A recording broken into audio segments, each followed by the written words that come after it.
So mahigit 2 linggo na lang mga idol at magaganap na ang laban nila King Ray, Ryan Garcia at Conor the Destroyer Ben sa T-Mobile Arena, Las Vegas, Nevada. At speaking magaganap na laban na yan ng dalawa mga idol, ipinakita nga po ni Conor Ben ang kanyang kasalukuyang pangangatawan ngayon. At makikita po natin sa larawan na yan ni Conor Ben mga idol na halos solidong-solido na po ang pangangatawan nito ngayon pa lang. Kahit alam natin na medyo malayo pa ang laban nila ni Ryan Garcia. Kaya marami nga pong nag-aalala na boxing fans na baka daw madrain ang katawan ni Conor Ben ngayon pa lang, dahil parang pigang-piga na daw ang pangangatawan nito sa pagkuha ng tamang timbang sa 147 pounds.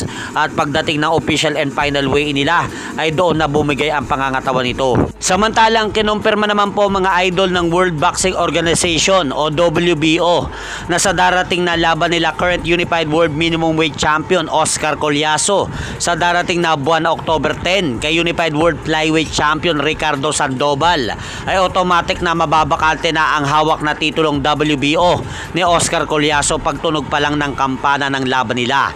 At idagdag pa ng World Boxing Organization mga idol sa magaganap na laban nila Japanese boxer Ryusei Matsumoto at Russell Acosta sa buwan ng September 27 para sa titulong WBO Interim World Minimum Weight Belt ay kung sino daw ang magwawagi sa laban na yan ay may elevate ito bilang WBO World Minimum Weight Pool Champion.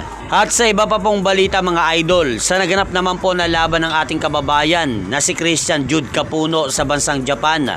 Bad news nga po mga idol dahil bigo pong maiuwi ang tagumpay ni Christian Jude Capuno, ang panalo noong August 26 sa bansang Japan kontra kay Japanese boxer Kotan Koneko dahil round 2 lang po ang tinagal ng ating kababayan sa Hapon. Matapos nga pong tamaan ito ng ilang ulit sa katawan at mamilipit nga po si Christian Jude Capuno sa sobrang sakit at hindi na po ito nakatayo pa sa bilang ng referee. Kaya dahil po dyan sa naganap na laban na yan, umabante na ang kartada ng Hapon sa 9 wins only 1 loss with 8 knockout.